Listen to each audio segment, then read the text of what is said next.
Hey people, what's going on? How are you? Today's episode is brought to you by the 10% Happier app, a simple, straightforward intro to meditation for skeptics. On episode 97 of the podcast, I was joined by Dan Harris. You remember Dan, right? The ABC newsman and author. If you haven't listened to that episode, you really should because it's awesome. Anyway, he's the guy who had a panic attack on live TV and eventually found a way to tame the voice in his head through meditation. Dan partnered with renowned meditation teacher Joseph Goldstein and Change Collective to build the 10% Happier app. It includes daily video lessons, guided audio meditations, and support from a Change Collective coach to help you follow through. If you're interested in giving meditation a try, start a free trial by downloading the 10% Happier app. If you decide to buy the full course, enter offer code ROLL at checkout and get 20% off. All right, let's do the show. The more you give and help others and serve other people, the more you're going to get what you want. That's fellow podcaster and lifestyle entrepreneur Lewis Howes, and this is episode 189 of the Rich Roll Podcast.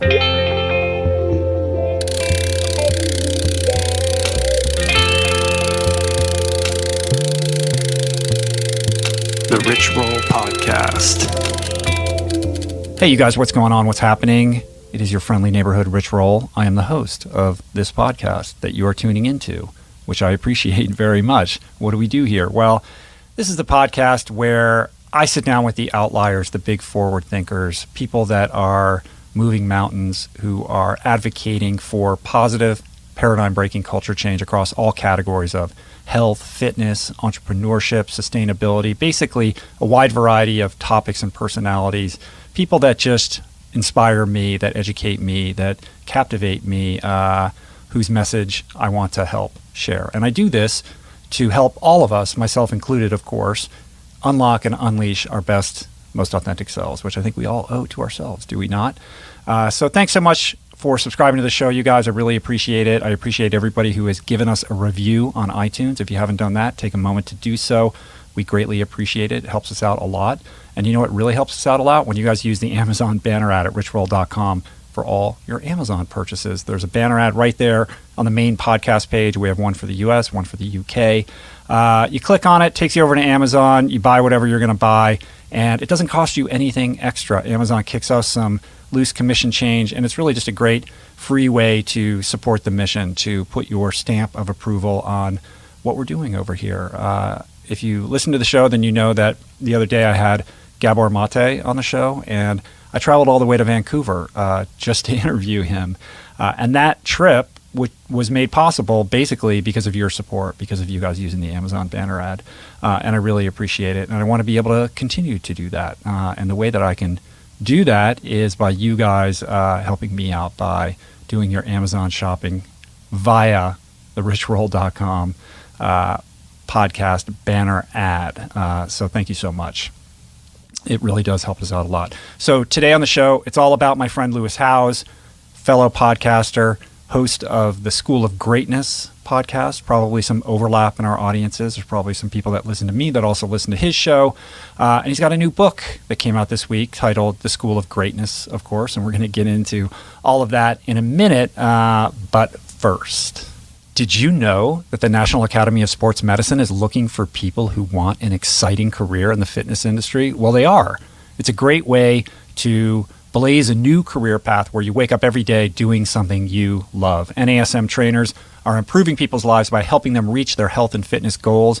The demand for these trainers is huge, you guys. So imagine this. Imagine waking up every day excited to get to work.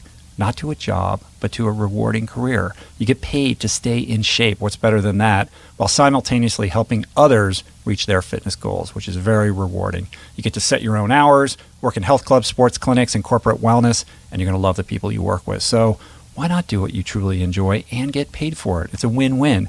There's no better time than now to get started on your certification with the National Academy of Sports Medicine. Plus, NASM guarantees you'll land a job as a personal trainer within 60 days of earning your CPT certification or your money back guaranteed. It's basically a no-risk deal. So go to myusatrainer.com for a free 14-day free trial of their fast and fun online program. That's myusatrainer.com.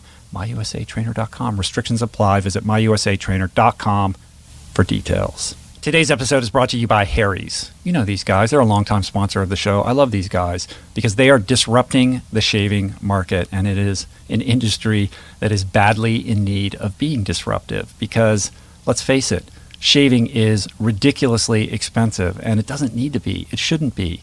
The whole shopping experience that revolves around the world of shaving is just broken top to bottom. You go to the pharmacy, you got to wait 10 minutes for somebody to come and unlock that lucite case. Then you ridiculously overspend for blades you're not even sure are going to fit that handle that you have at home because there's so many varieties. It's just not fun, and it's a waste of time, and it's a waste of money. Well, that is the experience and the idea that lodged into the brain of the founders of these two guys, specifically Andy. He had that experience, and he's like, this is ridiculous. There's got to be a better way. You know what? There is. These guys got together. They were passionate about creating a better shaving experience, and that's exactly what they did. So in less than 2 years, Harry's is here on the market delivering a superior shave. How do they do this? Well, they bought a blade factory in Germany that's been crafting some of the world's highest quality blades for nearly a century. And then they cut out the middlemen by offering an amazing shave at a fraction of the price of drugstore brands by just going directly to the consumer. So we cut out the whole bad pharmacy experience. Their starter kit is just $15. It includes a razor, 3 blades, and your choice of Harry's shave cream or foam gel. And as an added bonus, you can get $5 off your first purchase with my code ROLL. After using my code, you can get an entire month's worth of shaving for just $10. That's insane. Think about that. What was the bill the last time you went to the pharmacy? It was probably at least $25, if not more like $40. Plus, shipping is always free, which is amazing. So go to harrys.com now, and Harry's will give you $5 off if you type in my code ROLL with your first purchase. That's HARRYS.com, and enter coupon code ROLL at checkout for $5 off the starter set, and start shaving smarter today. All right, today's show. So Lewis Howes. Lewis is a guy I met early in my podcast career. He came on the show on episode 23. We did each other's programs. We were both pretty new to the podcasting world at the time. I think I started maybe a couple months before him. And for more on his basic background and life story, you might want to check out that episode. Again, it's episode 23. We kind of go into his whole origin story, so to speak. Anyway, I immediately liked the guy. He's incredibly warm and giving and grounded. He's happy. He exudes gratitude. And he's got this like little spark or glimmer in his eye. And we immediately became friends. And we stayed in touch. And we've been a source of mutual support for each other throughout our kind of podcast careers and experience. He calls himself a lifestyle entrepreneur. I know that's kind of a weird word. I mean, what does that really mean exactly? I think people throw around these kind of titles for what they do very cavalierly, but I would say that Lewis really is that. Quickly, to kind of recap his background, after an injury ended his career in football, he was aimless for some time, and he was seeking for inspiration while he was kind of camping out on his sister's couch in Ohio. And he began to seek out mentors. And with each mentor that came into his life who kind of provided him with some wisdom and some tools, he started applying this knowledge base that came from these people that he respected and the football coaches that he'd had over the years, and ultimately ended up building a very successful online business, working today as a business coach, a speaker, a podcast host, and now an author. He shares much of what he has learned and continues to learn through his podcast, which, much like mine, although perhaps a little bit more entrepreneurship focused, is an interview-based show where he probes the minds of all kinds of people and experts, basically people that have inspired him in various ways. And now he has taken the best of what he has learned on his journey and leveraging the wisdom of his podcast guests, has put together all of it in a new book that came out this week called The School of Greatness. In fact, as I'm sitting here recording this, it is Tuesday, October 27th. Today is the day that it came out, which is very exciting for him, and I'm excited for him. The book is basically a primer on how to cultivate and better manifest your own internal greatness. And on a personal note, I'm very honored that he actually included me in his book. I'm essentially the primary subject of Chapter 5, which is entitled Master Your Body. So that's super cool, right? It's pretty touching that he would include me so voluminously in this book that I think you're probably going to start seeing everywhere in airports and Barnes & Noble, wherever you turn, because he's quite the marketer, and I think it's going to be a media explosion of Lewis over the next couple of weeks. In any event, the book is a fun, easy, and informative read that not only inspires, but it also provides some great practical tools and actionable lessons and exercises and resources to really help you reach your potential, to create vision, and to use dedication, mindfulness, and perhaps even more importantly, joy, gratitude, and love to reach these goals. But more than all of that is really just Lewis himself. And contrary to kind of the stereotypical type A entrepreneur, football player type guy, Lewis is just incredibly warm and giving. And with me, he's always been quick with encouragement, support, and honesty. And he's a guy with quite a bit of integrity. So I'm proud and honored and excited to share this conversation with him, with you guys today. So let's dive in. Let's audit a class with Professor Lewis Howes of the School of Greatness. And I hope you enjoy it.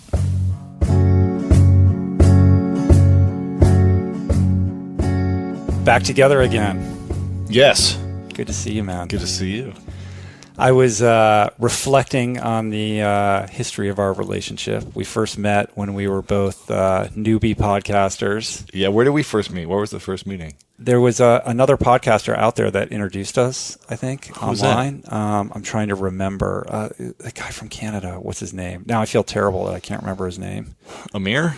No, not Amir. I think we were introduced via email. I think you had done this guy's show, and he had emailed me and another said, podcaster, huh? Yeah, you should meet this guy. Canada.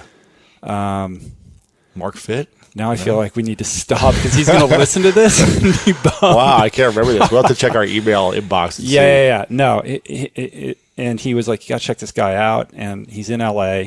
So we hooked up, and then I think we both maybe had I don't know, 20 episodes in the can. I think I started a little bit before you, but not that long. Like now looking back, it's like we basically started at the same time. Yeah. But then it was maybe like, 4 I'm way months ahead before. of you. Yeah. Right. I was like, man, your numbers are crazy. And you came on my show. I did your show. Early days, and that sparked a friendship. And then you recently had me on again, and now I'm having you on again, man. So it's good to see you. It's good to see you. I appreciate it. It's always a pleasure to come over and hang out with you. And I just I wanted to say I really enjoyed your episode with Casey Neistat that you just put up. Thanks. I thought you did a really good job with that. Well, thanks for the introduction. Yeah, he's a super cool guy, man. Very cool guy. Hope your listeners enjoyed that. And we have so many things to talk about. I want to talk about podcasting. Of course, I want to talk about the new book, The School of Greatness. Mm-hmm. Before we get into the book, though, I thought it would be cool to kind of, I'm interested because like I do what you do, sort of. Like I want to understand. I want to talk a little bit about like what your experience has been over the course of the last couple of years of doing this podcast. Like it's been quite a journey for you. It's been amazing, man. I mean, it started off as just like a hobby because I moved to LA for a girl that didn't work out, and I remember being like upset. I wanted to move back to New York, but I was like, let me just stick it out and see what happens. And I remember asking Derek Halpern and Pat Flynn and a few other people, I was like, what are the biggest traffic generators and lead generators for you in your business right now? And Pat and Derek had said, their podcasts were just taking off and like the amount of engagement they were getting and the opt-ins. I was like, I'm in transition. I sold a company. I'm single. I'm in this new city. And I realized that everyone is stuck in traffic in LA for like hours. And I was like, I think I could do this. If these guys can do it, I could do it. So it started off as a hobby once a week. And within like the first month or two, people just started really connecting with it. And they were like, they resonated and sent me long emails about how it's like changing the way they think. And I was like, maybe there's something here. Mm-hmm. And so I committed that first year to one episode a week because I think that was just what people were doing. They're like, oh, you got to be consistent once a week. So I did that. Then people were like, we want more. We listen to it on Mondays, and then we got to listen to something else for the next 6 days. I said, okay, I'll do twice a week the second year. And I did that, and that was a lot. 2 interviews a week is a lot. Yeah, I just started doing 2 a week maybe 3 or 4 months ago. It's a lot of work. It's a lot of work, man. I don't know how some of these guys... I have some sustainability questions about it. Because you want to have high quality, you want to be able to be present, great production value, and you don't want to just get anyone on. You want to have great guests. Yeah, once you set the bar at a certain place, like, finding people to come on, it no longer becomes, once the show reaches a certain, audience level, then, getting people to come on is not a problem. But getting the right people, the people that are going to, keep the bar at the level that you want to keep exactly. it, becomes a thing that's always like, you always got to chase that. Exactly. Yeah, so I did it twice a week the second year, and then people were like, we want more. And I was like, I don't know how much more I can give you right now. It's expensive. I started to do some video stuff. And so I was like, okay, I'll do it 3 times a week. I'll do 2 fuller episodes on Mondays and Wednesdays. And on Friday, I'll do like a 5-minute inspirational message. And I had no clue how those would do. But now someone tweeted me this morning saying, I wake up on Fridays for Lewis Howes's 5-minute Friday episodes. Like, that's what I wake up for. Yeah, that's cool. I was like, okay, cool. They don't get as much as the fuller length ones, but they do pretty well, and they inspire people. And right, that's 3 a week, man. So how many you've got? You're in the 200s now on episodes, right? 222 as of the time we're doing this. Wow. So I started before you, but I'm on like 173 or something like that. Yeah, man. It's... that's a lot, man. We'll see how I can sustain it. It's interesting because I'm in the middle of this book launch right now, so I'm doing so many other people's podcasts, and I'm doing this whole virtual summit, which is 30 interviews that are, a lot of energy to like prepare and interview people and be present. And then I'm doing 3 episodes a week for my own show, so it's just nonstop interviews right now, and it's a lot of fun, but I'm going to be excited when the book launch is over, so, because it's like to get back to normal schedule. Yeah. It's a lot of energy. Like, I can't do more than 1 podcast interview a day. Like, I'm drained, because like to hold your attention, to be present, to listen, to like be engaged, it's a lot of energy output. And then to go back and then you got to get it up online and edit it. It's a whole thing. Man. So it's nuts. How is the video aspect of it working out for you? Because there's a lot of people, telling me like, why aren't you doing video? You should do video. I think you should do video. Actually, it's been it's a lot more money. I mean, here's the thing: Jonathan Fields, who I think you know as well, you've had him on your show. I think he did a video show for a while, a year or two, and it was just like a lot of money, a lot of energy, and he realized he switched to just audio, and he's getting more downloads and better engagement, I think, now. So it's kind of like, it's tough to solidify it and see if like that's really going to be a difference maker for you. I started doing video when I had Tony Robbins on. I had this interview and I was like, I just have to have a video crew there. So I put it on YouTube, and the response went through the roof. And I was like, okay, well, I'll do video just for bigger guests. Like if I get some bigger celebs, I feel like I have to have video to add more value to my credibility, my brand, to create content on my YouTube channel, to use for Instagram, and just like to use on Facebook as well, because Facebook native video is blowing up. Right. So I was like, I can use it for all these different things, and it's proven to be like beneficial, very beneficial. But just sometimes the videos get like 2,000 views, and you're like, okay, was that worth spending $500 and the whole setup to do that? Yeah, it's an interesting equation to solve, and we were talking a little bit about this before the podcast began. But kind of when you look at like what Casey Neistat's doing, and of course, his videos are unparalleled in their quality. Amazing. But the level of engagement that you can get when you really hit a chord on video doesn't compare to audio. There's a connection that people can make to the moving image that maybe is a little bit more difficult when it's just audio. But it becomes a whole different thing. The challenge is, though, people don't have 30 to 60 minutes to watch a video. Yeah. Very few people can focus for that long. So the audio is great because people listen to us in the car, when they're working out, when they're cooking food. So that's the thing that's cool about audio, I think, that's different and has an advantage over video.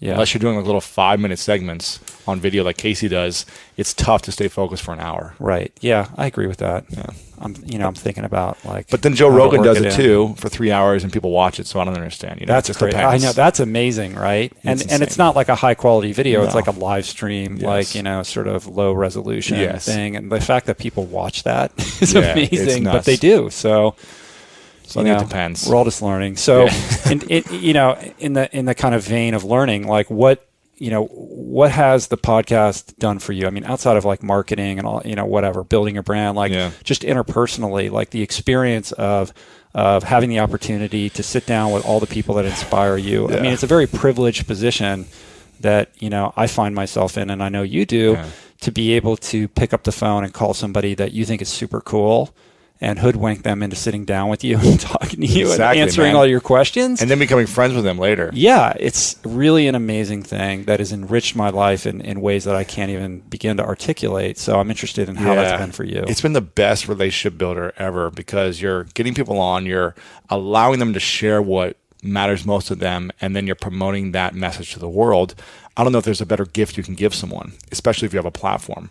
And if you can help them with, if they have a book or a movie coming out or whatever it is, and you can help them with their goals as well. It's like the greatest relationship builder. The key to success in life is relationships. So we're doing something really powerful to add value to other people. And the things that come from it, the intangibles, it's like you never expect some of these things. Like I had a guy on, I was telling you a few weeks ago, and then he was just like, he sold a company for $800 million. And he was just like, hey, how can I help you? And I was like, well, I've got a book coming out. Is there any way you can buy like some copies in bulk? And he was like, sure. Let me buy 500 copies and I'll give them all to charity. I was like, awesome. It's like you just never know what's going to happen from the relationship. Right. Yeah. And I think, relationships are at the core of kind of, who you are and what you're about. Yes. I mean, you're very much, someone that Malcolm Gladwell would call a connector. Yeah. That's my skill. And I've been able to, notice how you kind of manage your relationships just based on our relationship and mutual friends that we have and how you kind of treat and really cherish those relationships. Yeah. And I think it brings up something really interesting to me. To talk about that maybe some of the people that follow you might not even know, which is you really approach your friendships from a place of service and giving, and I think just with respect to like our relationship, it would be very easy to go, well, Rich's show is it's a little bit different, but it's kind of the same. We're both kind of in the same category. Yeah. And we are in the health category. And it's like, this guy is my competitor, like who's ahead of who and get into kind of a zero-sum game mindset about like, well, who does Rich have on and who does Lewis have on? And like, I got to get ahead, whatever. But that's never been our relationship. No. Like we freely share, guests. And if I come across somebody that I think is cool, like I think I just emailed you a couple days about William McCaskill. I was like, you should have this guy on. He'd be great. What's his book name again? It's called Doing Good Better. Yeah, I have his book. I was like, his book is on my assistant's shelf right there, and I saw the name. I was like, I think Rich just introduced me to this guy, but we have his book. He's amazing. Yeah, I'll probably have him on there. And it's like, on the tip that you were just saying about like having guests on and being in that privileged position of being able to help them by exposing, what they're doing to your audience. He's like, who else, what other podcast should I do? How, and I was like, I'll connect you with Lewis. I'll connect, it feels good to be able to say, I can help this guy. Yeah. And that's always been our relationship. Like I don't feel competitive with you at all. No. And I feel like there's certainly room for both of us and there's some overlap and, our audiences are somewhat different.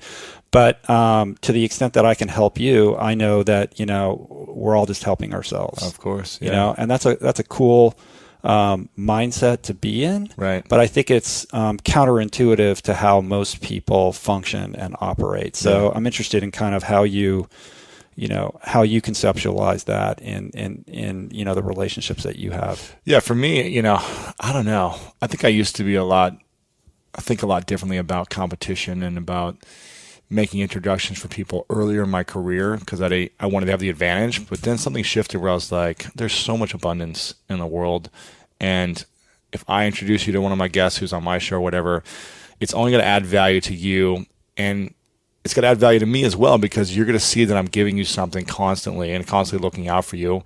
And one day you're going to want to have me back on your show to help me promote whatever I'm doing. And so it's just going to constantly come back. If I give, I just know it's going to come back somewhere, whether it's through you or somewhere else. It comes back. Was there something that happened, though, that caused you to have that realization? I think it's just the more I started researching, it was when I was like trying to make money. The more I started researching like the most successful, wealthiest people, they talked about how the key to making more money is really giving more money away. And like the more you give and help others and serve other people, the more you're going to get what you want. And I just like, it was hard to think about that because when I was broke, because like all I wanted to do was save the money and like keep it to myself. So I was like, I don't have money to give to other people or to like give to charities or help other people. I need to like help myself. but they kept emphasizing, even it's just a little bit here and there, like the more you practice giving and giving away what you make, and that's also your skills, your value, your time, the more it's going to come back to you, and abundantly 10 to 100 times more. Right. And so once I started practicing it, as opposed to being like scared of giving people like my ideas or tips or connections, instead of being scared about it, I just freely gave it. And I realized, this was when I was like writing like my LinkedIn book, and I realized that it's more important to be the champion of everyone's network than to have all those relationships only to yourself. So I'd rather introduce you to my entire network and make you a multimillionaire than try to just hold them to myself and make you work hard on your own. Because when you get to the top, you're going to want to bring me with you. And if you're the champion of everyone's network, every influencer's network, if you're that champion who always gives them what they need, makes the introduction to help them with their salesperson they need, or a designer, or a new COO, or whatever it may be, if you're the one connecting them to the solution of their life, they will be the solution for you at any time as well. And that's the key. I love it. And I've seen you practice that time and time again. And that's helped me too, because I understand that intellectually and I practice it whenever I can. But then there's always that moment where you're like, yeah, but do I really want to? Maybe that one's just for me. And now there's discernment. Like I have discernment with certain people. Like if I feel like someone's just a taker and they're like, they talk bad about me behind my back, or I feel like there's just weird energy with them, I'm probably not going to go out of my way to make introductions or like serve them in the biggest way, because there's other people who are nicer, who are up to bigger things, who have great values that I want to serve. So I'm like kind of choosy with who I serve in that level where I'm going to go out of my way.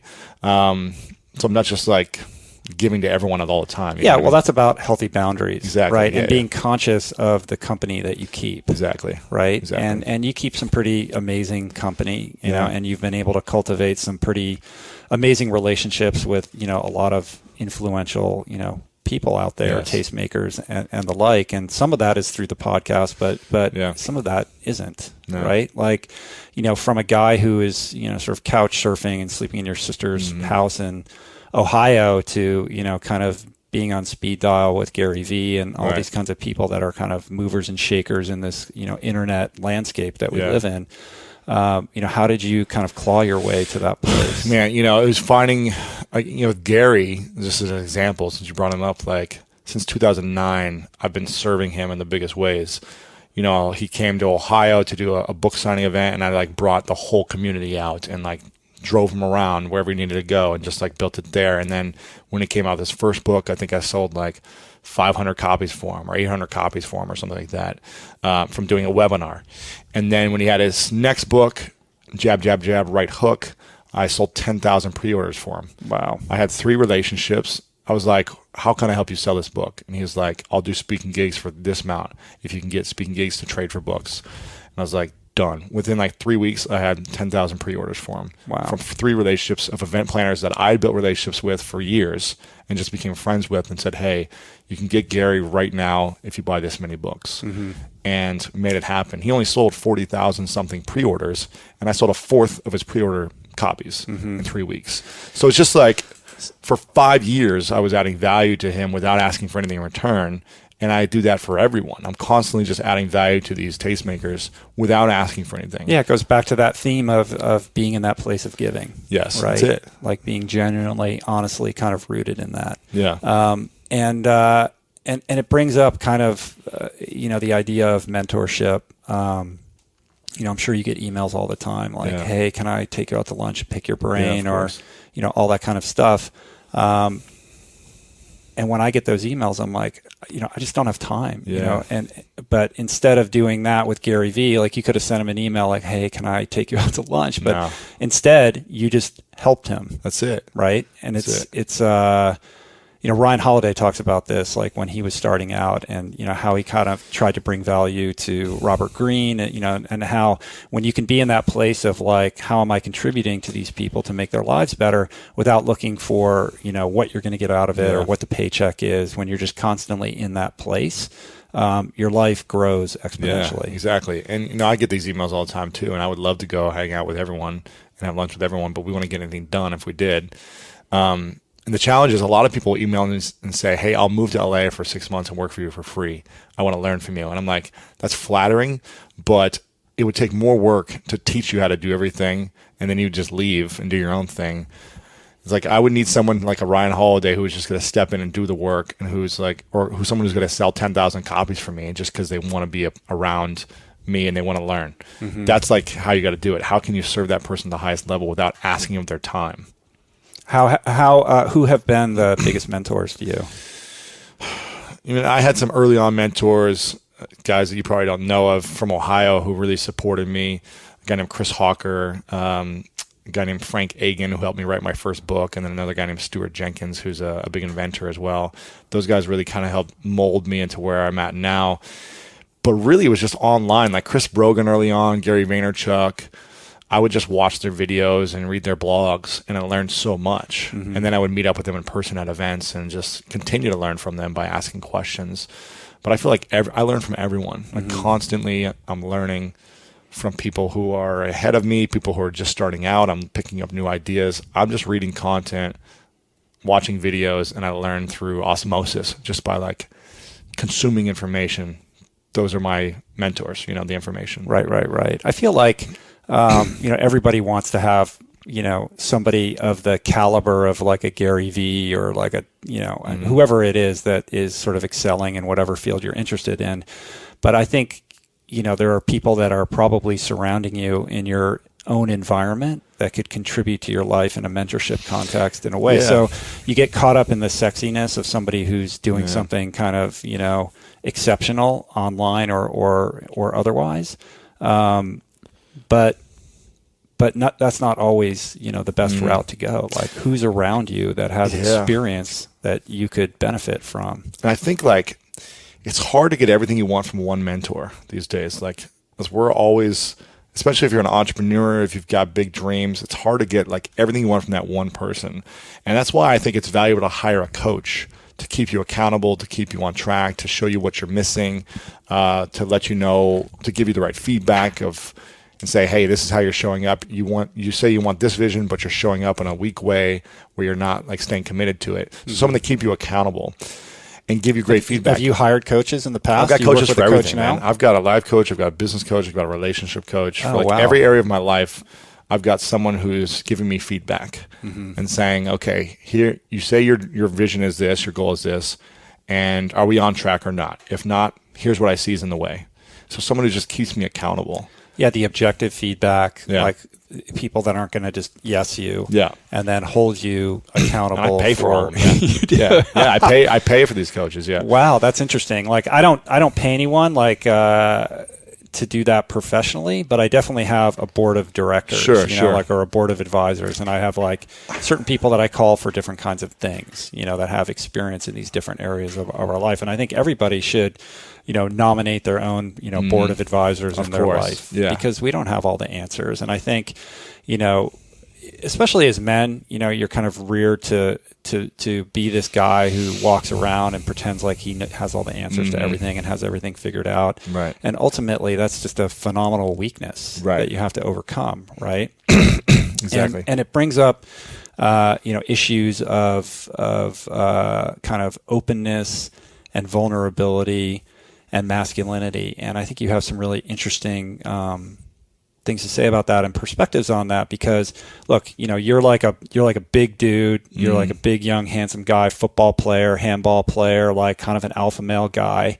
And you expect someone who kind of cuts that cloth to be a certain kind of guy, kind of like a bro down dude, who's like, yeah, I got it all figured out. Like, let me tell you how the world works and all that kind of stuff. And I think that was one of the reasons why, like, I just love you so much is that you're not like that guy. Like you allow yourself to be vulnerable and in your own way, you're redefining kind of the parameters of masculinity in the sense that, like, you're a very affectionate dude. Like when I came in the door, you gave me a hug, and that hug just went on and on and on. You're like, long hugs, you got uncomfortable. But I love that. It's like you're not afraid to be affectionate. You're not afraid to share your feelings. You're not afraid to tell people in your life, including men, how you feel about them. So, like, let's explore that a little bit. Like, where does that come from, and like, what is that about for you? Oh man, Well, I just did a talk at World Domination Summit about this, calling it the myth of masculinity. And, my whole life, my childhood, all I really wanted was to feel like hugs and loved by my family and my friends, and just to like be accepted. And I think all of us want that. We just want to be accepted. We want to feel good about ourselves. And I didn't feel good about myself growing up. So I had a lot of alone time, a lot of sadness. I was always getting into trouble. And I just didn't really feel like anyone cared about me. And so in a lot of ways, it made me driven to be a great athlete, because I wanted to get the acknowledgement that like, hey, I am worthy of your acknowledgement, of your care, and of your love. And I know my family was there for me and they loved me, but it's just like, it was the story I told myself every single day. So I was so driven to be a great athlete that, I focused a lot on my ego, and it was like, became my identity. But I was still a very sensitive, emotional person growing up. My sisters would call me the sensitive jock, because I was like this big guy that was like, rah, rah, let's like go punch people in the face in football.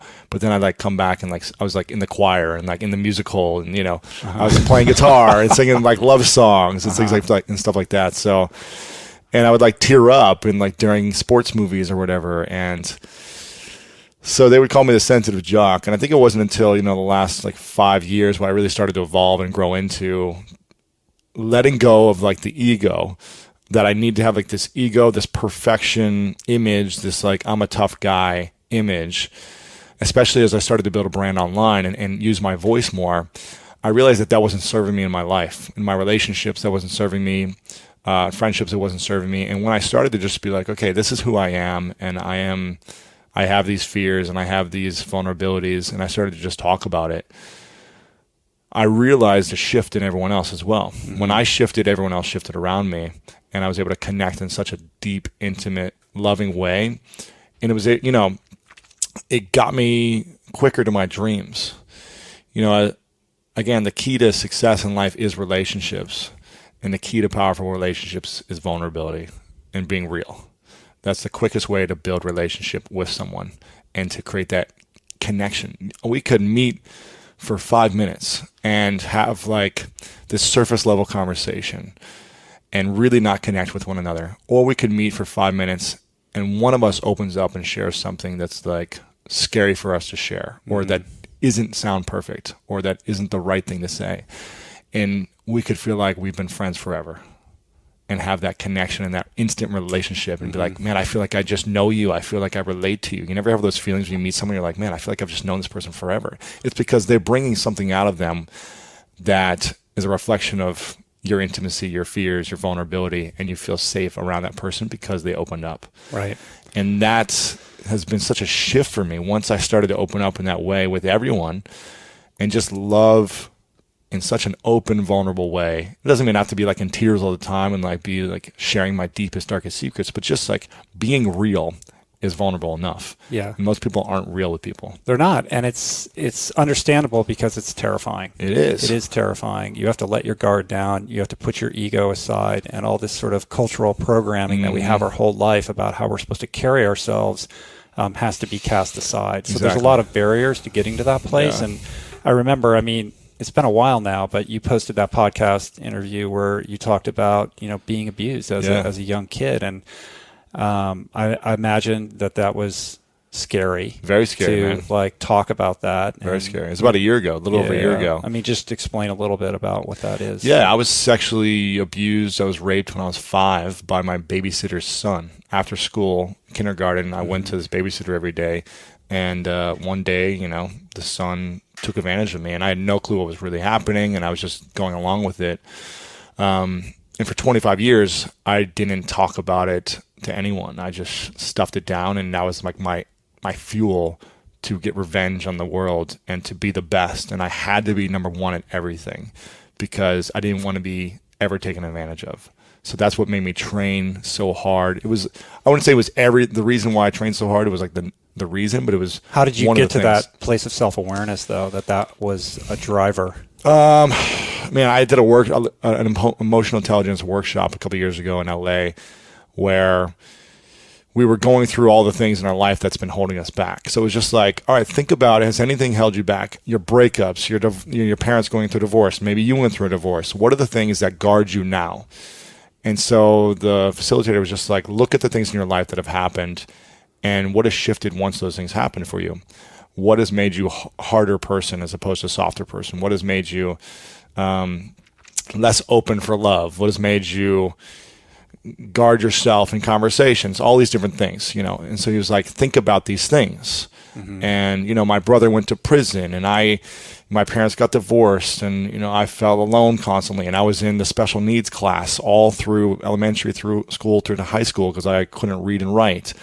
And so I was like, I've already talked about all these things. Like those things don't affect me anymore.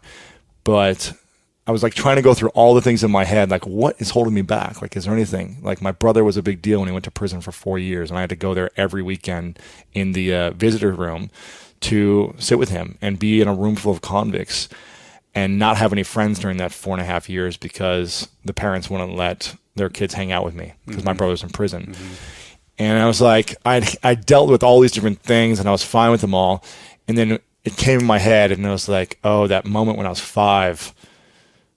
Why haven't I ever talked about that? And why haven't I never addressed it with myself and been open to sharing? But you can remember it. I remember it vividly. It wasn't like suddenly you remember, like you always, did you always remember it? It was always on my mind, like subconsciously. It would come up.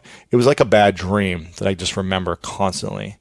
But I can remember the smell, the taste, the room, everything about that moment. And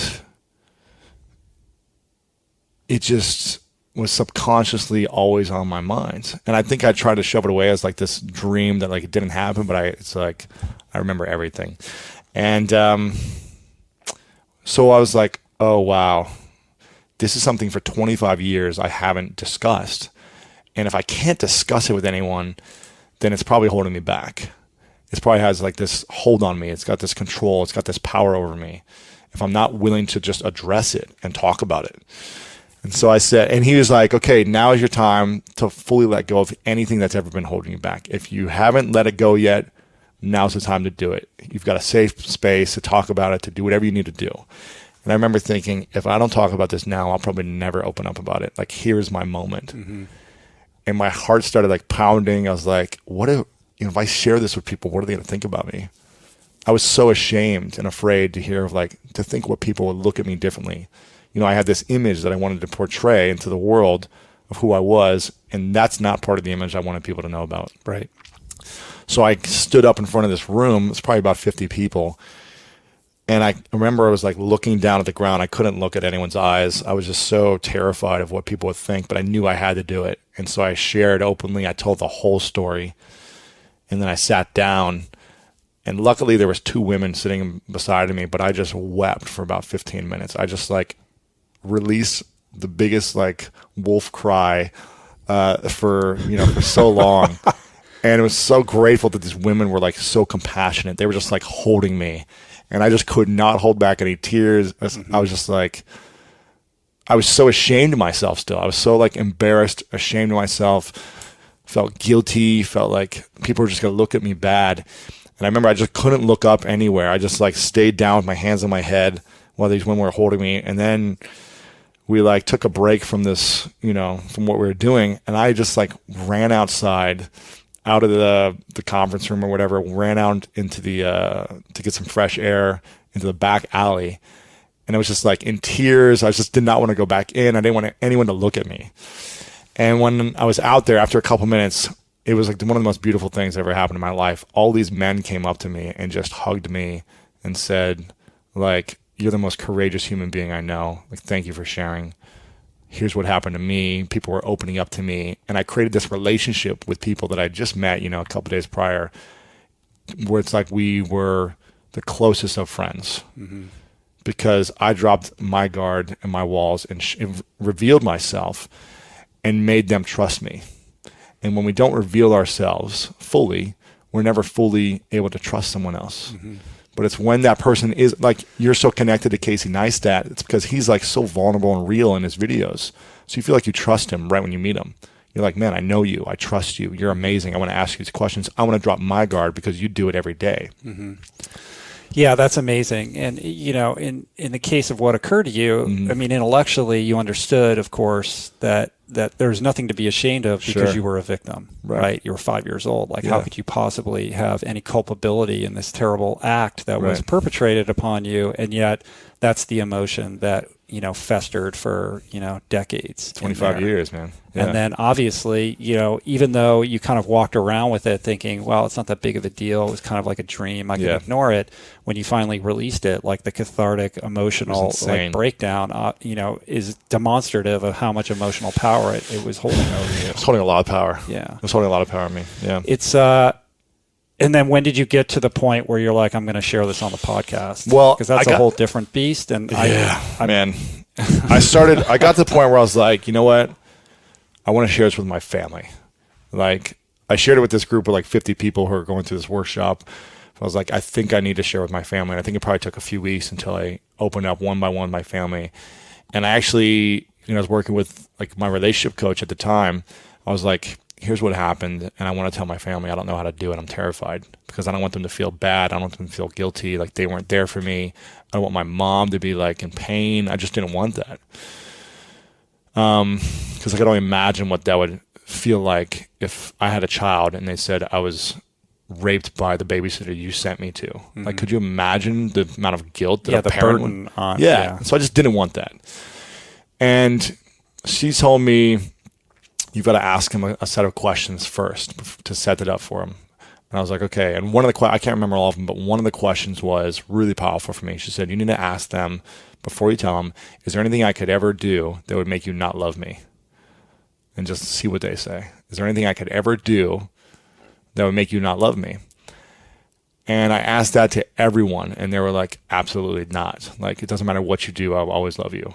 And so it created a space for me to be like, okay, I can share something that happened 25 years ago, and they're still going to love me. So I think that was my fear. Like, they were going to look down at me. They were going to like be ashamed of me or something. But my family's gone through so much. My brother went to prison. It's like there's no other shame you can do than going to prison. There's no bigger shame, really. And so he was like, absolutely not, right away. He was like, of course, I will always love you. Like, there's nothing I could do. And that created this safe space to really share openly. And man, I thought I knew my family well, but after I opened up about this to each one of them, it's like I had these hour-long conversations with each one of them. So you did it individually? I did it individually on the phone. I couldn't do it in person. Well, none of them were here in LA anyways, and I wanted to do it on the as soon as possible as opposed to wait until Thanksgiving or something. And it was like, man, I created such a deeper relationship with each one of my siblings. I've got 3 older siblings and my parents, where they opened up, we cried together, they opened up and shared other things that happened to them that I had no clue about. It just helped us connect and understand each other better. And my sister was like, I always thought something happened based on like your defensiveness and your guardedness. I always thought something happened to you. And I was like, man, that's interesting. I didn't even know. Yeah, she's like, could sense like it. you're putting out a vibe to the world that was noticeable on some level to her that I'm sure you were completely unaware of. I was completely unaware of it. And you're not just like reactive and defensive for no reason. Like, something has to trigger that for you. And you're not just like an angry person in certain situations for no reason. Like, there's a backing trigger. And so each conversation was just really powerful and brought me closer to my family, not farther away. So what it created was freedom and connection. When I open up about who I am or what's happened or what hasn't happened or my fears, it creates this intimacy, this connection, this freedom. Like, it was the biggest weight lifted off my shoulders, 25 years of holding this secret. And I shared it with my family, and then I started sharing it with really close friends one by one, because I was like, okay, my family loves me, but what about my friends? So I started sharing with my friends one by one and asking them the same thing. Like, I want to share with you something, but I just want to, ask, is there anything I could do that would make you not want to be, my friend or love me or look at me a different way? And so I would set it up first. And, all of them were just so supportive and loving. And some people didn't know how to handle it. It was like a lot for them to hear. Yeah. And sometimes it makes me think like maybe something happened to them. But they if somebody starts to freak out, maybe there's something going on there. Yeah. And they're not ready to share, and that's fine. And I wasn't expecting people to open up and tell me their life story. I just knew I needed to get it out there to my closest friends and family. And it probably took like 6 months where I was like, I really feel like sharing this on my podcast could be something really powerful, but I only want to do it in a way that supports people and serves people, that doesn't try to like have people think that I'm doing this for publicity or for whatever reason in a negative way. So for months I was like, I'm not going to do it unless I can find a way to do it in a really ethical, value-driven way where it serves people. And I asked Jonathan Fields if he would interview me for it to kind of navigate the process, because I thought he would be great. And so he agreed to. And we recorded it, and I probably waited another 3 or 4 months till I released it. I was like terrified. I was like, what is the world going to think of me? Still, I was still terrified because it's a different audience. And I remember posting it. I was sitting right where you're sitting, and I posted it. And it was about a year ago, a little over a year ago. And it was at probably 10:30 or 11 o'clock at night. And I had no clue what was happening that night. But I just decided, okay, I'm going to post it today. It had been sitting there. I was like, okay, I'm going to post it. I had this feeling like I need to post it now. And so I got the post ready. I edited it up. I put the the text in the blog post. And then I clicked submit or publish. And I just tweeted it. All I did was tweet it. And for weeks, I was working with my friend Glennon Melton, who I had on the podcast. You know her blog, momastery.com. She's a big New York Times bestselling author, talks about vulnerability and stuff. And I was like, here's what I'm doing. Can you help me figure out how to do this effectively? Like how to write a good headline so that it's captivating but not alienating. And so she wrote the headline for me. She helped me do everything. It's from a woman who's been there and done that. And I publish it. I tweet it out. And then I'm like, okay, it's up to the gods, whatever happens now. I'm not going to promote this hard. I'm just going to tweet it and see what happens. And I literally turn around and I open up my balcony. I sit out here and I'm nervous. I'm sweating. I'm what are people going to think? What's the reaction? And I go on, I'm scrolling through Twitter and I'm seeing insane responses within 10, 20 minutes as people just retweeting me. But I'm also seeing something else happening. People are posting photos just randomly of something that was happening in the world. And it was a supermoon that night. Oh, wow. And so I remember as I went out there, I look up and I see the biggest, brightest moon I'd ever seen in my life. And it would happen to happen right on that night when I published it. It was the weirdest thing. I was like, there's can't be a coincidence. That's a trip. It pulled me to do it that day. Yeah, and I didn't even know that was happening. Yeah. And I was like, something is changing in the world where it's opening me up to do this. Uh-huh. And so I posted this on the supermoon night. And it was supposed to be one of the biggest supermoons in the last 100 years or something. And the next day I went to bed and woke up and my inbox was flooded from emails of people sharing with me essays of stories about men and women just opening up about how they've been sexually abused and raped. And it wasn't something I was looking for. And I didn't know what I was going to get.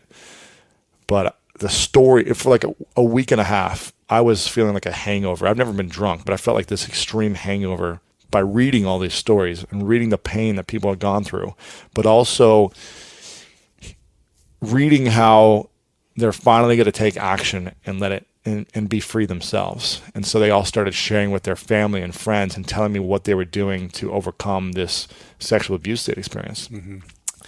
And I'll tell you what, man, it made my story seem like a PG movie compared to the things I was reading. I couldn't believe some of the stories people were telling me about their sexual abuse and how many men and women have been abused. It's unbelievable. Mm-hmm.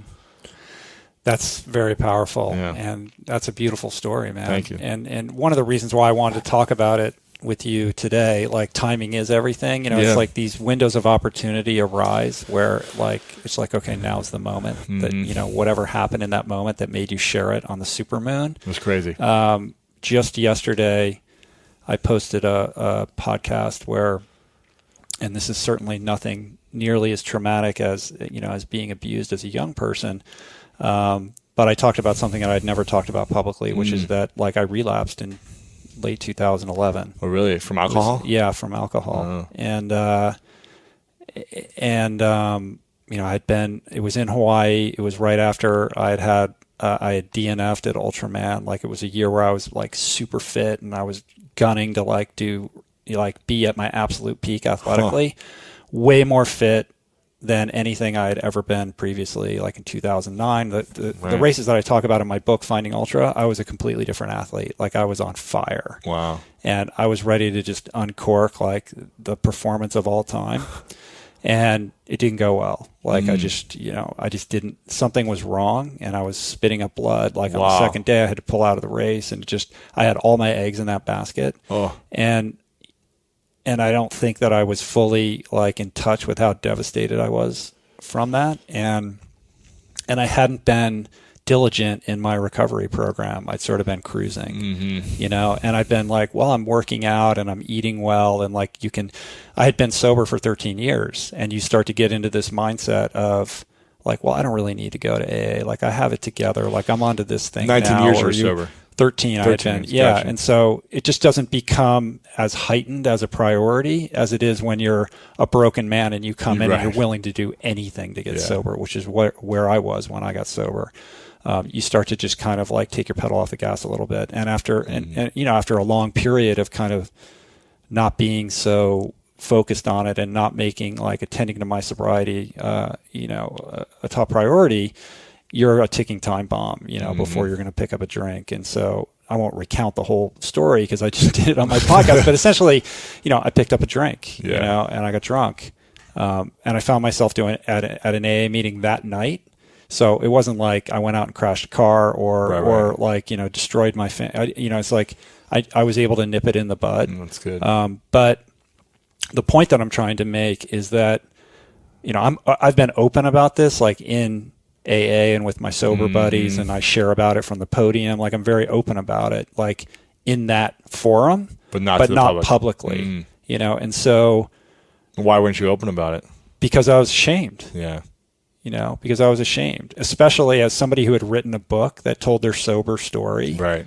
And I'm supposed to be this person who has this problem figured out, to then admit that actually I'm a frail human who still suffers from the disease of alcoholism and doesn't do it perfectly. And when you have like an audience or people that are looking to you for, advice or inspiration or whatever, there's a certain burden that comes with that and an expectation level. And I just got to a point where, like I thought, well, this isn't that big of a deal. Like I don't have to share everything about my life to everybody, but if my message is, be authentic, be willing to be vulnerable, have the courage to like, walk your talk, then it's not acceptable for me to not discuss this. Yeah. Plus, perhaps there's somebody out there who's in that same situation who could like benefit from hearing my story or avoid falling into the trap that I fell into. Yeah. So I felt compelled to share it. And I told the whole story and I just published it yesterday. And I can tell you that hitting publish on that was the most terrifying thing ever. I bet. I was like, well, we'll see what happens. Like I was like, not looking forward to the comments on this one, and how's the response how many listeners am I going to lose? And literally yesterday, I just, I did it.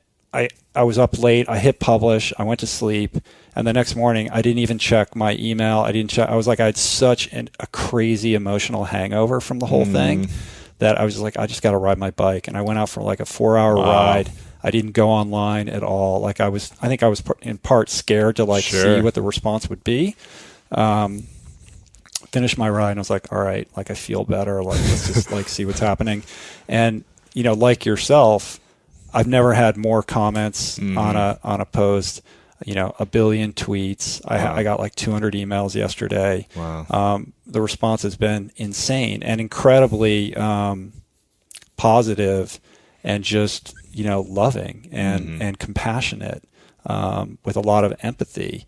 And like yourself, like people telling stories about, like there's a lot of people in recovery that listen to my show. So, I relapsed or, I've been sober for a long time and I haven't been diligent. Hearing your story is going to make me reboot my thing because I don't want that to happen to me or, and it's weird because you could tell your story to someone else, like, yeah, share it because you'll be amazed at the response. But you don't know that fear. Like when you're holding on to something that you're ashamed of to like, shine a light on it and expose it is terrifying, even when that's the solution to being able to release it, right? Yeah, of course. So it's just interesting you told that story, and then this just happened to me yesterday, you know? And I don't mean to compare my little relapse to being abused in any way, but that was just something that I was holding on to that I was ashamed of. And I think, of course, you know, as human beings, we've all done stuff we're not proud of, and we all hold on to that and keep it private, and we're afraid to tell people about it. But, you know, there's a lot of power in in bringing it out because, you know, in the same way that your sister could see like your behavior being driven by that episode that you were holding on to. I think we all have, you know, things like that in ourselves that become impediments to us growing into, you know, the best version of who we can be. Absolutely. So anyway, man, thank you for doing that. Yeah. We'll get back on track now. I want to talk about the book, but like while we're still kind of in the realm of talking about podcasting, I'm interested in, you know, what you think makes a great podcast guest. For me, I get a lot of requests for people to come on, and they have to inspire me. So if they're not inspiring me in like a huge way, and so I have got a lot of great guests that have already been on, and it's like if you're not on that level or higher, or you haven't done something different or unique that inspires me, then it's probably not a great fit. It doesn't mean you're not a great person or have a message to share. I'm just looking for a specific type of person. And I also don't want people that have just done the rounds on every other podcast. It's like, unless they're incredible, you know, and I'll share someone with you and you share people with me, if there's someone big or something like that. But if they're just doing every podcast, like, I probably don't need you right now. Like, let's wait until you're not doing every podcast, because there's always a lot of overlap. And if they're going to listen to my show or someone else's with you on there, then I don't want to compete with that. Unless it's like Tim Ferriss who's doing everything and it's like they're a big name, then okay. So for me, they've got to be inspiring. They've got to, you know, I really want them to have a big audience already, not because I want them to promote, although that's great, but because if they already have a big audience, it's just validating that they're inspiring the world already. And they're already creating a ripple effect. So I want to introduce them to my audience now. That's pretty much what I'm looking for. Yeah, that's interesting. I mean, I share some of that. I'm a little bit different in that I don't care so much about their audience. Sometimes for me, the most gratifying guests are the people that no one's ever heard of. Sure. That I've come across and I'm like, oh my God, this guy's amazing. Yeah. Like, I need to help this person. Yeah, you know, everybody needs to hear what there's something really cool about that. Sure. And sometimes those guests don't get the most downloads because they're not the Tim Ferrisses or whatever, but I think there's something cool about that. And I think I would agree with you in the sense that there's like a gut check that has to happen. Like you have to be excited about meeting them. Of course. And sometimes people come across my radar and they're doing amazing things, but for whatever reason, no fault of their own, like I don't emotionally connect with it. And I'm like, I don't think this is the right fit. Like, because if I'm not excited about it, then it's not going to be a great interview. Yeah, exactly. You know what I mean? Exactly. So you can't force it. Yeah. And another thing, like if they're a big guest with a big audience, the reason I like that is because usually they don't open up in certain ways. Usually they are guarded, or they do have a perfect image or something. Mm-hmm. So I look at it as an opportunity, like Tony Robbins, to get him to share things he's never shared before. Of course. I want to be that guy who like opens them up. Mm-hmm. And so I look at it as like a challenge, like how can I be that space? I wonder if like everyone goes in, they're like, with people that do so many interviews, like everyone's like, how am I going to crack this guy? Right? Yeah, exactly. Right. So, even if they just say one thing different than they've ever said before, I'm like, that's a winner. Yeah. I mean, for me, it's much less, and I've said this before, but it's much less about the information that's conveyed. Like if I can just get a connection, like if I can emotionally connect with this person so that they relax a little bit and can just be who they are, like that's more important to me. Yeah. I think that trumps like making sure that the points are made. Mm-hmm. But sometimes it's hard. The hardest interviews are the people that do the most a number of interviews because they're so used to it and they have their talking points or whatever. Right? So it's like, how are you going to get beyond that? Right. Yeah. Like I had Simon Sinek on one time and he was awesome and he was giving these great answers, but they were just like almost too good. They were like too perfect. And I was like, okay, I got to ask him some different questions. And so I started to get like real and vulnerable with him. And I remember he answered within like a half a second, everything, and just got on a tangent and it was great. But I was like, okay, how can I get him to think? And I asked him a question where he's like, paused for about 10 seconds. And he was like, and he didn't know how to respond. I was like, that's when I knew I was going to get something great. Yeah, that's cool, man. All right, well, let's talk about the book, man. Yeah. It's pretty exciting stuff. Very School exciting. of Greatness. That's it, man. The book version of the podcast, but so much more. Yes. It's been a long time coming. You were nice enough to send me a galley copy, and I'm very touched that you're in the that book, I'm in man. the book. Yes, Featured big time. That's not why we're sitting here, but Featured yeah, big time. actually, I was like, whoa, like I'm in this book a lot. Like that's crazy. Like because we've been talking about this for a long time, and you had told me like, oh, I want to include your story in the book, but you didn't know that much. No, I did, because I was like fact checking with you on some things. I was like, hey, is this correct? So, Is this correct? Yeah. I'm very honored. My pleasure. That you would consider my story worthy enough for your book. So Yeah. that means a lot to me, man. Thank you. I'm You're very welcome. touched by that, and I'm really excited about the book coming out. It's coming out October 27th. Correct. Yeah. You've been, doing your marketing trip for quite some time right now. So all those hens are coming home to roost quite soon here. I mean, I'll post this right around the book date launch. So when people are listening to it, the book will be just out. But, before we get into kind of the details of what's in the book, I mean, what inspired you, to write this book, and what is the motivation behind it? This has probably been like a 18-year dream of mine. I went to a Tony Robbins conference when I was 16. I think that was 18 years ago. And I remember sitting there feeling so inspired. He had probably like 20 different speakers, from like Donald Trump to Larry King Live to Jerry Rice to all these different high power individuals, champions of life and business, come and speak. And I was just so inspired by the message. It was really like the first time I'd been exposed to some type of like inspiration like that at a conference, at an event. And I remember at one point, Tony walked down the stage, off the stage, down the aisle, and I was probably like halfway back in this huge stadium arena, halfway back on the floor. And he walked back, and he stopped right next to me and like looked out. He didn't look at me, but he just stood next to me and set a point out into the audience. It was probably from me to you. And I remember just looking up at this giant man. He's a cyborg. It was unbelievable. And I was just like, the energy he has right now, there's something to the energy where he's just creating inspiration out of me because of who he's being. And I didn't even know what he said, but just his energy was so powerful. I said, one day, I want to be able to speak in front of thousands of people like this and put off an energy like this to inspire people. And I want to write a book and do CDs at the time and, do whatever I can to get my message out there. I didn't even know what my message was at 16. I was just like a nobody trying to make get a girlfriend. But I was like, this is what I want to do. This is like my calling. At someday I'm going to figure out how to do it. I don't know how to do it. I'm going to figure it out.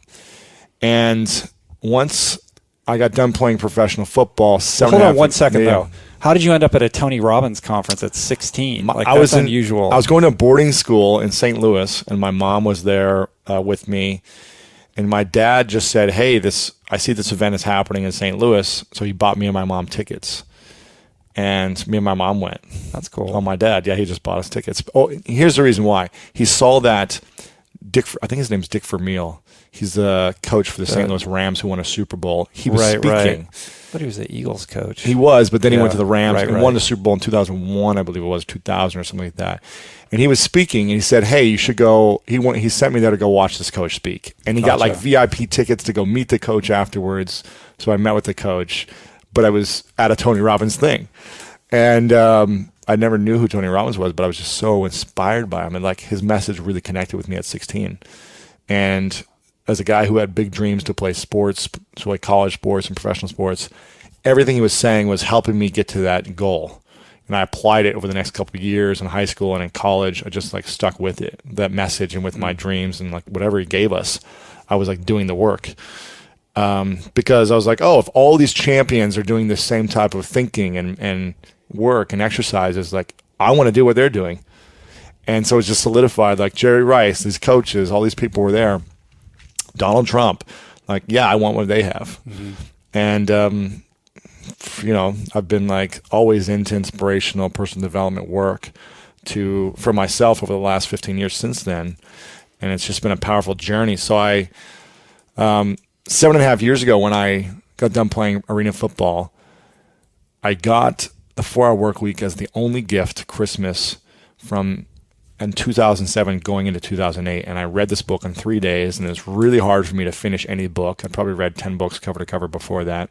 I read this book in 10 days, and it opened up this possibility in my mind. I didn't even know what was possible to be an entrepreneur, to make money online, to build these businesses. I didn't know that was possible.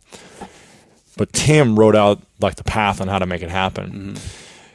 And so I said, I'm going to figure this out. I don't know how I'm going to do it, but I'm going to figure this out. And I was broke, sleeping on my sister's couch for a year and a half, just engulfed in this information. And then that's when I started to research about online blogs and connect with Gary Vaynerchuk and all these other people from this book that I started to research. And after I got done finishing that book, it was literally probably New Year's Eve or something. I remember saying to myself, I had a cast on. I remember saying to myself, one day I'm going to write a book like this that inspires millions of people around the world the way this book inspired me and opened up a new possibility for my life. And I don't know how I'm going to do it, but I'm going to do it. I'm going to become friends with Tim Ferriss. We're going to become really close. I said this to myself. I was like, we're going to become great friends. I don't know. It's like almost Machiavellian. I was like, I don't know how I'm going to do it, but I'm going to get in touch with him and figure out how to meet him, become friends with him. His agent, whoever the agent is of this book, I'm going to meet him and he's going to become my agent. And I'm going to write a #1 New York Times bestseller the way this book is. And the years went by, and I reached out to Tim many, many times and finally connected with him at a mastermind event. And then, now we're good friends today. We've worked on a number of things together, and he's a great friend. And I learned who his agent was for the 4-Hour Work Week, and for years built up a relationship with him before I even knew I was interested in doing a book, but built up a friendship and relationship to the point where he approached me and said, I think it's time we do a book together now because where my brand was going. Now we have a book deal, and, by the time this comes out, this week we should find out if the trifecta comes true about the New York Times list. So let's talk about the book, right? The School of Greatness. Yes. So what can we find in the book? By the way, just for the record, like I read the book, I love the book. Thank you. And we were talking about this before the podcast as well, but it's a very, solving that that equation of how to create like an effective, inspirational, nonfiction how-to book is very difficult, right? Yeah. It's like when I look at it, I'm like, all right, well, what hasn't already been said in some other book? Like, what are you going to bring to it that is going to be new or fresh? Mm-hmm. And in some respects, there are no new ideas, but there are new perspectives on ideas. And I think why your book works is because it's about your journey through these ideas, right? Yeah. So it's like you put yourself in the seat where you're sitting right now as a podcaster and as somebody who's just looking to grow. You're vulnerable and open about like who you are and what your challenges have been.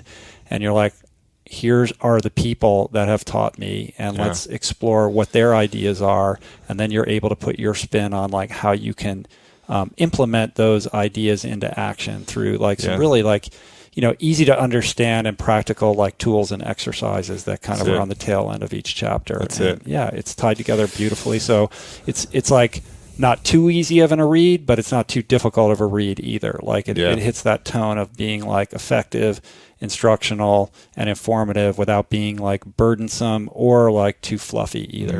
Right. Yeah, for me, the books that I really liked that are my favorite books is one is the 4-Hour Work Week and the other is The Alchemist. And so I wanted to make a blend of them both. Have you read The Alchemist before? Mm-hmm, of course. I wanted to be like not really connected with me. It was probably the timing when I read it. And I was like, what if I could create a book that's like combines them both? Where Tim's is almost like a little too much resourceful for me. It's like so many resources at the end of every chapter and like links and places to go, which was great. But it's almost too analytical, where The Alchemist is too much of a story. It's all story-based, right? So I was like, what if I could mesh those together and allow people to walk through the story and the journey of their life to see where they're at now, if it's working for them, what their biggest dreams and goals are, have they achieved them yet? If they haven't, here's the exercises on each stop along your journey on how to make them work. Mm-hmm. And that's what I wanted to create. I wanted to create like the ultimate book for me, something that would be inspiring to me, where I could get a lot out of it, inspirational wise, but then proven exercises that'll help me get to that next level. And a lot of these exercises are things that I learned from the sports world. I picked up all these different exercises from sports and applied them to my life and business. These exercises what helped me sell $1 million company, build multi-million-dollar brands. If it wasn't for these exercises and this way of thinking, I wouldn't have been able to achieve that in a short amount of time. And really 2.5 years after I got injured playing football and had no clue what I was doing, I was able to transition fairly quickly into building a business online without experience, without a degree in any of those things. And I'm just sharing with people exactly how to do it for themselves. And what's amazing is that it's really informed by your experience of having all these guests on your podcast, which are really, that's kind of like the scaffolding upon which this book is built, which is all the amazing conversations you've had. It's like me being the ultimate mentee and sharing the wisdom from all the best mentors in the world. And what I came up with was 8 core principles of greatness. If you want to be great in any area of your life, if something's lacking or something's missing that you want to get an advantage in, there's really 8 things that you need to be great at. And if you can master all 8 of these principles, you're going to be a pretty freaking sweet person. You're going to be an amazing human being at whatever you want to achieve if you can master these 8 principles. And from all the interviews I did, I realized that these guests fall into these 8 categories really well. Some better than others. Some are masters of certain things and not masters at others. But if they put together all the 8 things that people do well, this would be these things. And so I share with you how to master it and then the exercises for getting to the next level in that principle. Right. And I'm just looking at them now. It's like create a vision, right? And these are all very simple. Yeah, they're very simple. And again, they're not like, it's not like you invented the idea of like creating a vision, right? But everybody has their perspective on that. So I look at that and I'm like, all right, well, this is kind of in the world of Danielle Laporte, right? Like she's somebody who speaks to that, and I know you're friends with her. And then it's turn adversity into advantage. And I'm like, when I see that, I'm like, oh, Ryan Holiday, stoicism. You know what I mean? Like, there's a lot of, to be mined from that. Then the champion's mindset, the hustle. It's like, okay, Gary Vee, right? Like, master your body. I might have something to say about that. Practicing positive habits, building a winning team, and being of service, right? So those are kind of like the principles upon which the whole book, and kind of the... Yeah, and if you can follow those 8 principles, you're pretty much at the top of your game. That's it. So if anyone's feeling... this is the only book that I need. That's the only book you need right now. That's it, yeah. No, but I mean, and there's always more you can go dive into. So this is really getting you started. And obviously, that's why I have the podcast, so we can dive in deeper with each topic and things like that. And, that's why you have your podcast to dive in deeper. But for me, this is something, it's a guide. I call it a real-world guide to living bigger, loving deeper, and leaving a legacy. And if that's something you want to do in your life, then this is the book. Well, who doesn't want to do that? Exactly. It's interesting, the subtitle of like loving deeper. You know what I mean? That's very much like, that's very you. You know what I mean? But that's not a phrase that you would typically see in a book of this nature that kind of falls in that category of like entrepreneurship and building a business. Yeah, and the book is not about building a business specifically. It's not like I teach you how to build an online business, but if you follow these principles in your business, you will grow your business. And I give examples and things like that, but it's not a strict business book. Right. So I've had so many of my author friends tell me that the subtitle, they're like, you need to change the subtitle. You need to talk about how it's going to be, create financial freedom for you, or make millions, like this and that, because then people will pick it up. And I'm like, or because it'll rank higher in SEO and blah, blah, blah, and Amazon. And I'm like, but that's just not what the book's about. It's not about making millions. Through doing it, you will make millions if you're like fulfilling these principles, yes, but it's not teaching you like, here's how to start an online brand and like run a business. It's not teaching that. So I'm like conflicted in some ways because all my author friends are like, it's going to flop. The subtitle is not strong enough. And I'm like, but this is the essence of the book I want to write. And I think it's going to change people in such a powerful way that their life is going to be changed forever, as opposed to just making some money on the side. Well, I'm with you. I'm glad that you didn't change it. There's always that tension between, the people that are saying this is what works, especially in this, like, you know a lot more about internet marketing than I do or ever will. But like when I look at it, I'm like, people will say, well, this is what works. You have to do it like this. And I look at it and I go, I'm never going to do that. Right. Like, Doesn't I just speak to you. can't get into that spammy, clickbaity way of functioning. Like, I don't care if it works. Like, it's not who I am, and I'm not willing to do it. Right. But there is that tension. Like, when you come up with a book title, like what's going to track, what's going to travel, you know, and you get into these conversations about it, and it's all like kind of weird. You know?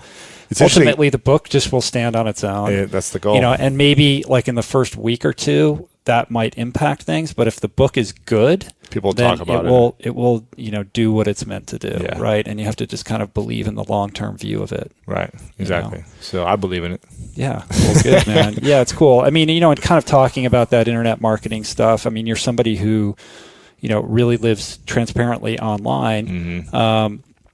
There's always that kind of relentless pressure, like, okay, I got to put a new podcast up, and like, what's my Instagram today? Did I do a Snapchat? Like, by the way, we didn't Snapchat should do a Snapchat today. We should before we leave. Like, now there's Beam, you know, like It's insane. it's this pressure of like providing content, but when you're doing that, you're not present in what you're doing. It's true. You know what I mean? Like, it's hard to like do both, and it's like, yeah, I want to share my experiences to the extent that, you know, whatever I'm experiencing could perhaps be, you know, helpful to somebody else. Yeah. But I also need to recognize that being present in whatever I'm doing and just being in my life is more important than that. Yeah. And finding that balance. Like, I'll go on tears where I'm like Snapchatting all the time, and then I'll burn out. I'm like, you know what? I don't need to break. You know, like, I just want to be in my life right now. So, like, I'm going to Hawaii for 3 days tomorrow, and I'm committing to myself to not take my computer. And I'm committing to, part of me wants to just leave my phone in the hotel and not use it at all. I may take it and just leave it on airplane mode and take photos, but not post anything then, and wait till I come back to post something, but just be more present and not be like, I need to post this now. Yeah, it's a good challenge. So we'll see. But that's going to be tough. Real tough. Especially when you're like, you know, a month and a half out from launching your book, and you're like, what's the, you know, what if something happens? Exactly. Yeah. But I mean, how do you do that on a daily basis? Like, kind of run that calculus and deciding, like, you know, when to share, when not to share, and creating boundaries around that. So you're just like maintaining your quality of life. For me, it's really trying to be good in the morning and at night, and try to shut down and give myself like time blocks of when I can use my phone or when I can post. I've also got a better team in place that's helping me post things for me, so I don't have to be doing it all the time. But there's certain things that I like to do, like Instagram and Snapchat, obviously, which is like I control. So it's just about saying, okay, I'm only going to look at it these times, and sometimes I'm good, and sometimes I'm really bad, and I'll just sit there for hours scrolling on Instagram or whatever. So yeah, it's a balance. Yeah. I hear you, man. No, I'm always trying to, you know, find where that balance lies. So anyway, we're going to wrap it up here in a few minutes, but there's a couple things that I want to talk to you about before I can let you go. And one thing is, you know, one of the ways that you always kind of end your podcast is by acknowledging somebody for what they do or how their work, you know, impacts others or what it means to you personally. And so I'm interested in how you came to that and why you think acknowledging people in that way is important. It's a beautiful thing to do, by the way. Thank you. I appreciate it. I wish I'd come up with that. I came to it, to be honest, from this workshop I did. We learned a lot about acknowledgement. You know, acknowledgement is a thing that we really, you know, if we think about it, it's almost like the basis of everything we do. We want to be acknowledged for, whether it's through our loved ones, we want to hug, we want to be acknowledged for the work we're doing. Our parents, when we're growing up, we want them to acknowledge us. It's why we work so hard a lot of times, is to get that recognition or some type of acknowledgement, whether it's a comment or whatever. And I feel like, you know, we don't get it enough, and we don't give it enough. And we wait to acknowledge people until they're not around, until they're dead, and then we come out and acknowledge them. There's some crisis. Yeah, and we wait until the end of their life and they die. Then everyone comes out and celebrates them when they're dead. Why don't we celebrate, create a funeral for everyone every single day where they can experience it when they're alive? What would life look like if we acknowledge people on a daily basis? It doesn't have to be this funeral type for our acknowledgement, but it's just like a short, powerful, intentional acknowledgement to show people, say, hey, I see you and I recognize the power inside of you and I appreciate it. And here's my acknowledgement to you for what I see. So I started doing it on my podcast. I had no clue what it would do, but it's interesting whenever I do it.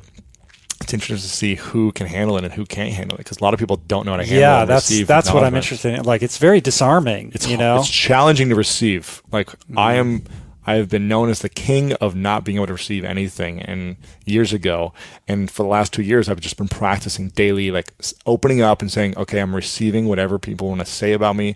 I'm not going to deflect it and say, oh, it was nothing. A lot of people deflect acknowledgement because it's not comfortable to. They're like, it's hard to receive help. Exactly. It's hard to ask for help. It's hard to receive praise. Yeah. When it's heartfelt. Exactly. It's like, it's vulnerable. It's very vulnerable to say it and receive it. That's why people do it when they're not around, because they can say it and not feel like scared of how they're going to respond. So I started doing it, and it's just been, sometimes I feel like I connect and resonate with people and it means something, but other times I'm like, who knows? Like, they don't really tell me a lot of time. They're like, okay. Yeah, right? They're like, oh. I got to go. So I want to set I want to be a symbol for people, and I want to set an example and constantly be consistent with my word and acknowledging people. And the thing is, I'm also always acknowledging myself. This is something I never did. I never felt like I was good enough. Even when I would achieve my dreams, I would say, well, but I didn't do it as good as I could have, or could have done something. Like, I always doubted myself or put myself down in some way, even when I was at my top. And so I really practice it as an example to love myself deeper and acknowledge myself, and not be so hard on myself even when I mess up, or it doesn't go the way I wanted to, or when I hurt someone, or when I say the wrong thing. Like, you know what? I still get to acknowledge where I'm at in my life and all the good I am doing. And I get to acknowledge other people. So you do. So you apply that acknowledgement to yourself all the time, because I'm like a recovering alcoholic in the sense of, like, I've doubted myself and put myself down all the time. Like, I'm really good at putting myself down. So I need to constantly do my daily AA for acknowledgement. And that's why I do it for other people, and then I do it for myself. Because, our emotions is really control us one way or another, in a positive way or a negative way. And we have the choice on how we want to feel in every moment, no matter what happens to or for us. And acknowledging ourselves is like a way to heal and hug our heart, so that we're okay and we can move forward in a positive way, as opposed to just beating our heart and stabbing it by saying, I'm not good enough to myself. Right. And that doesn't serve us or anyone else. Right. So we might as well acknowledge the good we're doing, even though we're not perfect and we never will be. Yeah, I love that. I think that we all have more control over that story that we tell ourselves about who we are. And most of us walk around and we just accept it. Well, this is how I feel about myself because this happened and this happened. And we isolate out like things that occurred, and we apply all this meaning to them. And we ignore all these other things that have happened to ourselves as not being informative of whatever that narrative is, and to like take control of that narrative and say, let me tell a new story. I'm going to tell this story now, and I'm going to affirm that by acknowledging myself and repeating that on a daily basis. To reprogram that, I think, is an amazing practice to be in. Yeah, it's like a meditation practice every day, So, Lewis, I acknowledge you for acknowledging others. Thank you. I acknowledge you for acknowledging yourself. Thank you. I acknowledge you for being a big, loving spirit who is very open, and for being somebody who is committed to helping other people, for somebody who is willing to be vulnerable, and as somebody who can challenge our status quo ideas of masculinity and carry a higher vibration as an example to other men out there. It's a beautiful thing that you're doing. Thank you very much. Yeah, I appreciate it, and I receive it. You receive it. Good. I receive it. Good. And I am humble in giving it to you. Thank you. So, of course, we're going to close it down with a version of how you close your podcast down, which is you always ask your guests what their definition of greatness is. And I think when I sat down with you the first time, I asked you, what is your definition of greatness? But I'm going to tweak that a little bit, and I want to ask you, how has your definition of greatness changed from episode 1 of the podcast to now?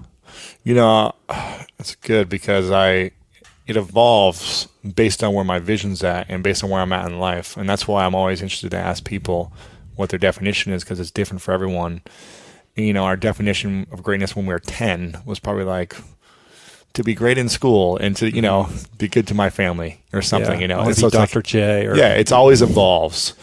And for me, from episode 1, it's probably evolved in a way because I've just been evolving as a human, and my emotions have been evolving, and what mattered then doesn't matter as much in my life as what matters now.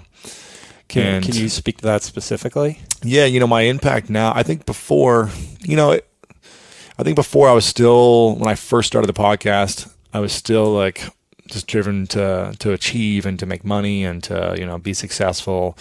I still had a huge heart and wanted to give to people, but it was like more important to like be successful and things like that. Yeah, I feel like it started off as like entrepreneurship and business and how to make money online and all of that. Yeah. And there's been some spiritual growth where now it's much less about that than it is just about general personal development. Yeah, exactly. It's more about, being the person we were born to be. And that's not about, the focus isn't about making money and business. That's a part of it. The making money is a part of life. And you want to be successful at that. And I want to, make millions and billions. It's not that I don't want that. But my definition now, if I'm speaking right in this moment, is to be true to myself and maximizing my talents and gifts and giving them to the world, and then making the greatest amount of impact on the greatest amount of people in the world. That's my definition now. That's a good definition. Maximizing my gifts to serve the world, and then make the maximum amount of impact on the maximum amount of people. Yeah. This is another reason why you have to have William McCaskill on your podcast. Okay. He's all about that. Like, how are we channeling our resources, our energy, our dollars, so that we can have the biggest impact on the most number of people. And he's done some very interesting research that's counterintuitive on how to actually accomplish that. Well, now I'm going to have him on. So make the intro. Yeah, for sure. So you provided one definition of greatness in the introduction of your book that I thought was beautiful. I'm just going to close it down by reading it. It's by a guy called Matthew Arnold. I don't know who that is. Who is Matthew Arnold? Great question. I can't remember either now. He's just a guy with a great quote. I found the quote. I was like, this is perfect. He said, greatness is a spiritual condition worthy to excite love, interest, and admiration. And the outward proof of possessing greatness is that we excite love, interest, and admiration. Mm-hmm. That's a beautiful thing. Powerful. Right? Very. All right, man. Thanks for doing the podcast. Thanks for having me on, man. Appreciate it. Dude. Appreciate you. So if you're digging on Lewis, he's super easy to find online. School of Greatness podcast on iTunes, lewishowes.com, Lewis Howes pretty much everywhere else, and greatnessbook.com. That's it. To learn more about the book, and of course it's on sale on Amazon and everywhere else, right? And if you're listening to this, the day this comes out, it should be in the Octagon, the front and center of Barnes & Noble if you walk into the store, so look for the book there. I didn't know they called it the Octagon. That's what I heard yesterday when they told me. They're like, you're going to be featured in the Octagon. It sounds so dramatic. What's like the circular I know centerpiece. What you mean. Yeah. I was like, it's perfect. Exciting. Well, based upon all the marketing seeds that you've planted and have been fertilizing for what seems like, months and months and months now, I would imagine these are all going to blossom on or around October 27th. So perhaps it will be impossible to avoid hearing or seeing Lewis by the time this comes out. That's the goal. So I'm just further saturating the airwaves with your message. And I'm happy to do it, man. I love you, buddy. I want only great things for you. I'm excited about your book, and can't wait to see it become a great success. Thank you, man. Appreciate it. All right, man. Peace. See you. Plants.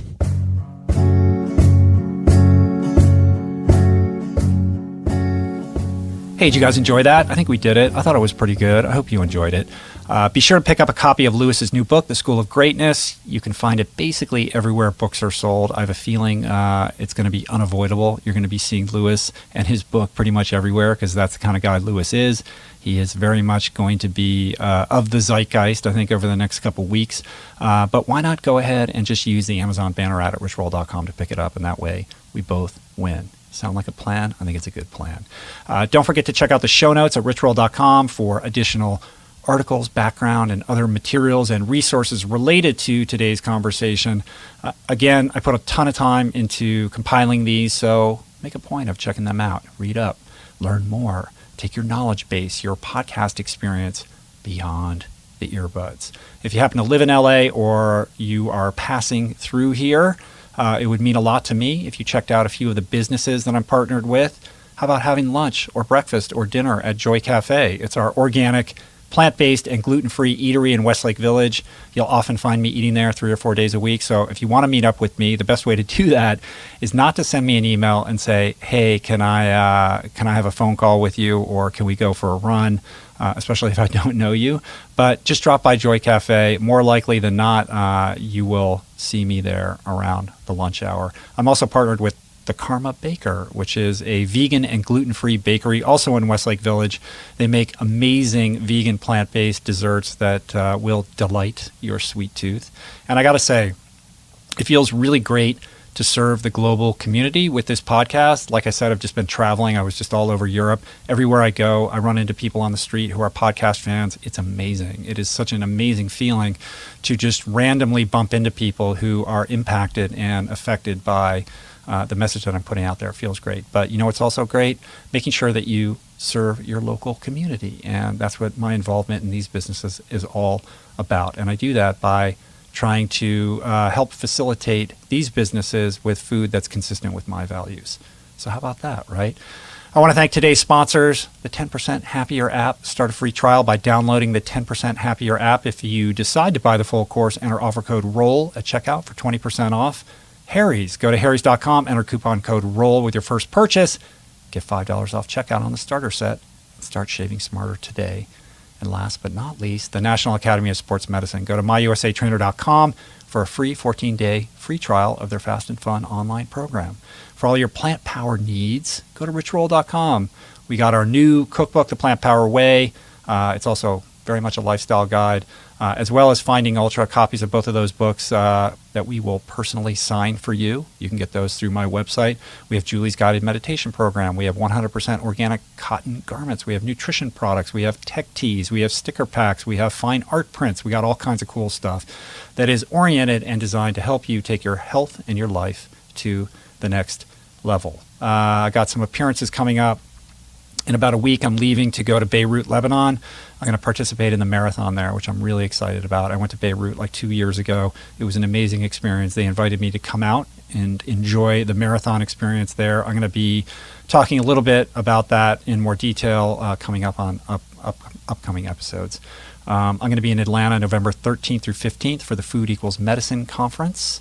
Then I'm going to be at the University of Georgia in Athens, Georgia, giving a talk to the students there. I don't think there's a website. I haven't found anything online that's advertising that yet. But if you happen to be listening and you're a student at the University of Georgia, maybe there's flyers around the campus. I don't know. But November 16th, that's when that's going down.